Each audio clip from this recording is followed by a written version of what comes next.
Hey everybody, it's Meteorologist Joe Martucci. We have a round of potentially severe weather coming this evening. You're going to want to make sure you bring in your loose objects. If you can still trim down any loose tree branches, that's a good idea as well. Let's talk about what we're looking at right now. Now, it's 4 o'clock when I'm doing this video. This is a look at our most recent radar. You see kind of two lines here. One that's in the central part of Pennsylvania and another one to the west. That eventually is going to merge its way and make its way east as we go throughout the evening hours. This should really be a relatively brief thing between 7 to 10 p.m. We're in a level 2 of 5 risk for severe weather. That is a slight risk. You might remember this chart from the spring and from the summer. We're in a level 2 of 5 risk for severe weather everywhere in South Jersey. We're also in something called a mesoscale discussion, which means the Storm Prediction Center, which is a government agency in Norman, Oklahoma, is really taking a close look at this system, and they could issue a severe thunderstorm watch. If we're in a severe thunderstorm watch, that is the time to prepare. It's when we get into a warning, which is when you would have to take action.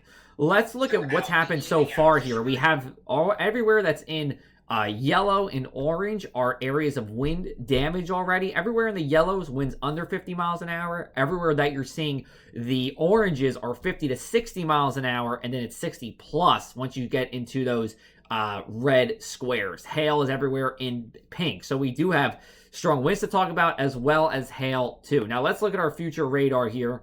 We're going to get you to 4 o'clock, so this is what should be happening right now. This is closely matching the radar here. We're looking at 5 o'clock, 6, 7. Now it's starting to get into New Jersey a little bit. I do believe this is going to run a little bit ahead of schedule, so I will say 7 o'clock is when you should start at least seeing this line of showers comes in. Then we have 8, 9, and by 10 o'clock, we would be drying out pretty quickly here across the area. If you see rain, it's going to rain for about an hour, maybe 90 minutes. So within that 3-hour window, it's not raining the whole time. Wind gusts can be up to 60 miles an hour in this. Power outages are not ruled out, as well as downed trees. It's not a big threat, but it is something of concern. You can follow me on Facebook and Twitter for the latest, or you can come to Instagram too. And we have our website, pressofac.com/weather. That will be keeping you up to date as we go on this evening.